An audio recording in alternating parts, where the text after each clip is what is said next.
You get more upset about unarmed black people getting shot and killed by cops than you do about the actual victims. You know, like, you support the cops, but why not support 12-year-olds like Tamir Rice? In this video, Ana Kasparian and Tomi Lahren debate one another. The topics discussed in this debate are illegal immigration and gun rights. With that, let's watch Tomi Lahren destroy Ana Kasparian in front of a large audience. And the thing is, I think it's important for people to really take responsibility for the rhetoric that they use in the various political debates that they engage in. So while I don't believe that every single Trump supporter is a racist or a bigot, you got to understand that when you have the president referring to people who take part in a white nationalist march as very fine people, well, he's basically making excuses for individuals who are literally chanting things like, the Jews will not replace us. They ran over a counter-protester, Heather Heyer, effectively killing her. And so when you have Trump supporters lining up to defend Trump's rhetoric in cases like that, well, then you have to understand why people would draw these types of conclusions about Trump supporters. It's bothersome to me, though, that Democrats... It's bothersome to me that Democrats do not call out Antifa, that they do not call out the numerous cases of conservatives being attacked. And Ana, you and I have kind of developed an unlikely camaraderie, friendship, whatever you want to call it, over the last couple of months. But when we're talking about rhetoric, let's be fair, you coined me white power Barbie a couple of years ago. And had never met me. So that's what a lot of conservatives go through, is that you never met us, you never talked to us, you look at our viewpoints, and all of a sudden you can say, I don't agree with her politics, you can say, I don't agree with what she says, I don't like her. Obviously, this is an older clip, but I wonder if today Ana Kasparian would make the same argument about the stupid, very fine people thing that Democrats have used for how many years now? I mean, I don't think there's been a lie that the Democrats tell regularly, which we know there's many of them, but that they've squeezed more juice out of. I think Kamala Harris used it in the debate against Trump prior to the election when it had been fully debunked. Just in case anyone doesn't remember, Donald Trump specifically said in that speech, I'm not talking about the white nationalist and racist or something like that. So it's literally not even a thing you can take out of context.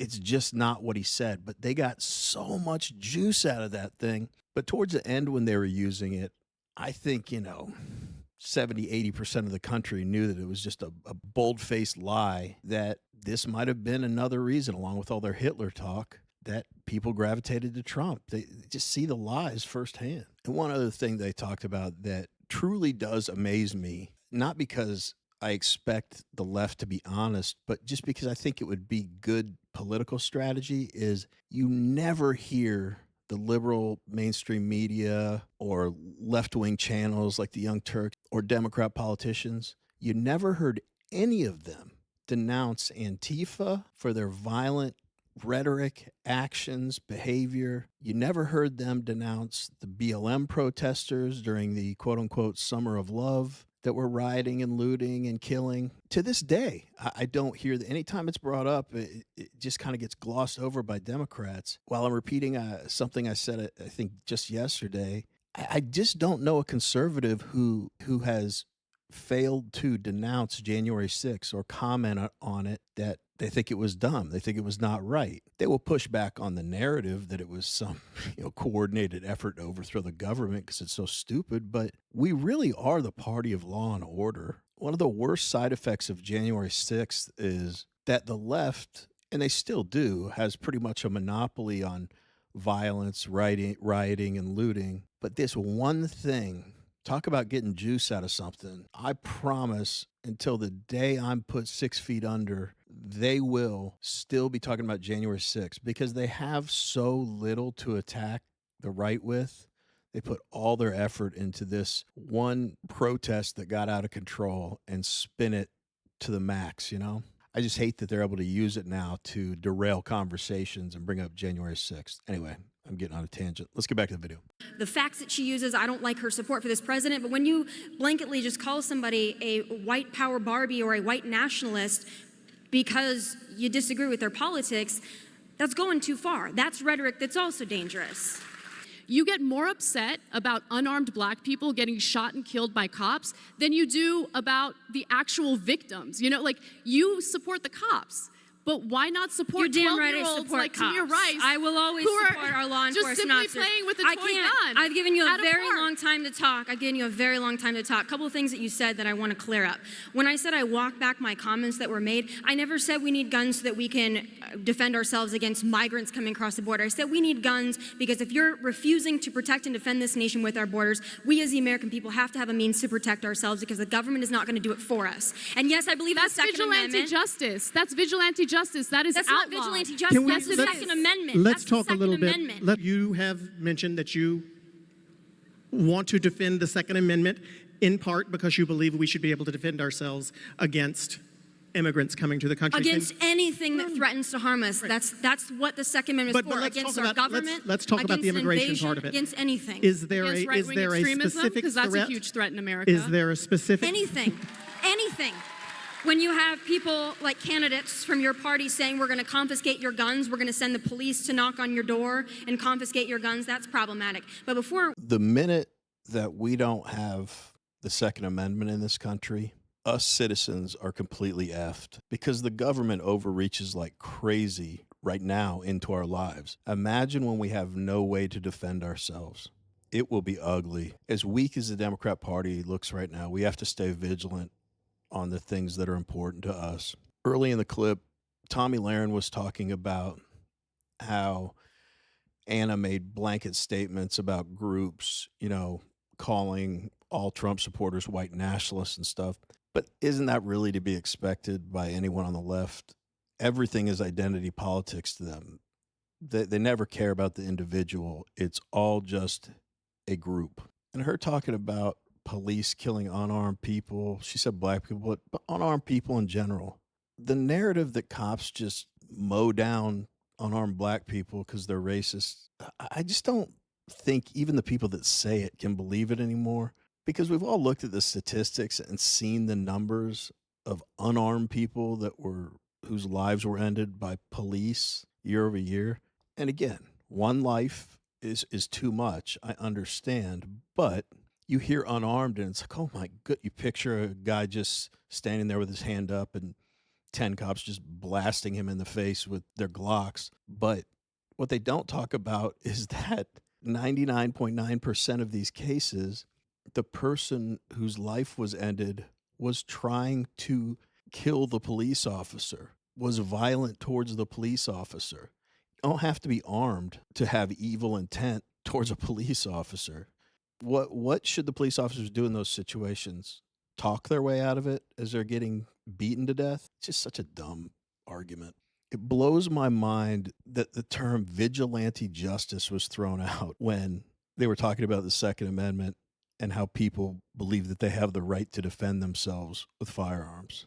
Vigilante justice. So defending your family now is vigilante justice. Again, what should we do when someone busts into our home looking to hurt us or our family, rob us, whatever it may be? Should we just try to talk to them and have a counseling session? You don't even need to look at these arguments, the ones I've just briefly mentioned here. You don't need to look at them with like a microscope and to find out how stupid they are. You just need to look at them with 20/20 vision. I mean, if you give them any scrutiny, they just don't hold up.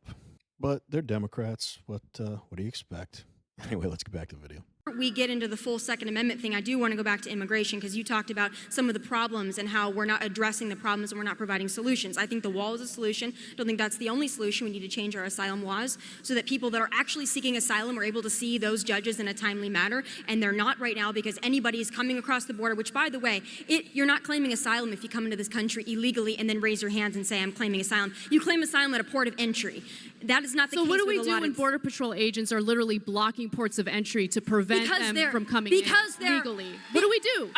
Because that's the thing. Trump has gone out of his way to do away with legal means to claim asylum. Look, I don't know what your family values are, but my family values are if my family is in jeopardy, if their lives are at risk, I will do anything and everything to get them to safety. I've been there, I stood there where these wonderful people were throwing rocks at our Border Patrol agents, and then they were all physically ramming a fence to knock it down. And then they stormed the port. And then it had to be closed for 5 hours, costing both sides a great deal economically. So I've been there, it's not anecdotal evidence, I've been there and I've seen it. I've seen the rocks that were hurled at our Border Patrol agents too, by these lovely immigrants looking for a better life. I've seen it firsthand.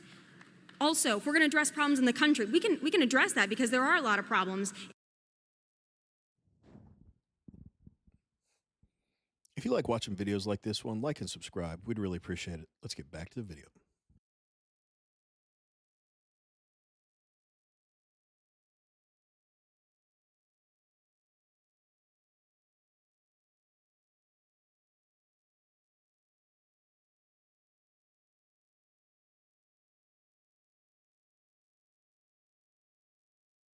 In these countries. And Makalinin spent a lot of time in those countries, which is a reason why you're seeing the border crossings going down, because he did spend time in those nations. That was our outgoing secretary, did spend time there. You're also seeing Mexico, because of this president, cooperating and also saying, you're right, we need to put our troops on the border, we need to help you with your problem. That was also because President Trump decided to crack down. But we're talking about crimes in these countries. How do you think these criminal organizations are largely funded? Beyond drugs, they're also funded by smuggling. So you're having immigrants who might be coming over here looking for a better life, paying a coyote or a smuggler thousands of dollars to come into the United States illegally. That is funding the criminal organizations that are ruining those countries. So if we're saying, smugglers are different from cartels and gangs. So the cartels and gangs are the individuals that are carrying. Let me know in the comments, did Tomi Lahren say one thing incorrectly? Anna's arguments are so weak about the border. She says Trump is trying to block people from coming in legally and claim asylum. It's just not true. I'm sure she heard some anecdote that happened. Maybe someone got treated incorrectly or something like that, but no one's trying to prevent people from coming into the country legally.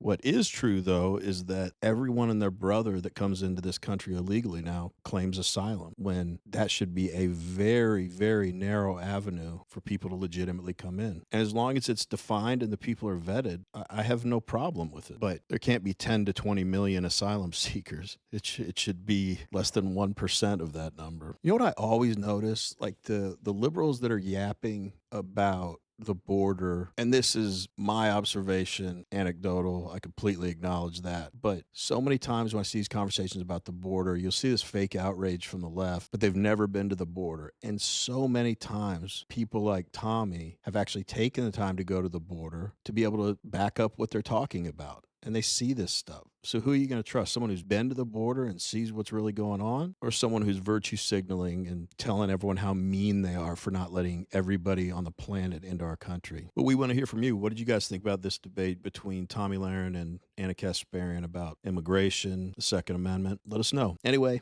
as always, we really appreciate you watching, and we will see you on the next one.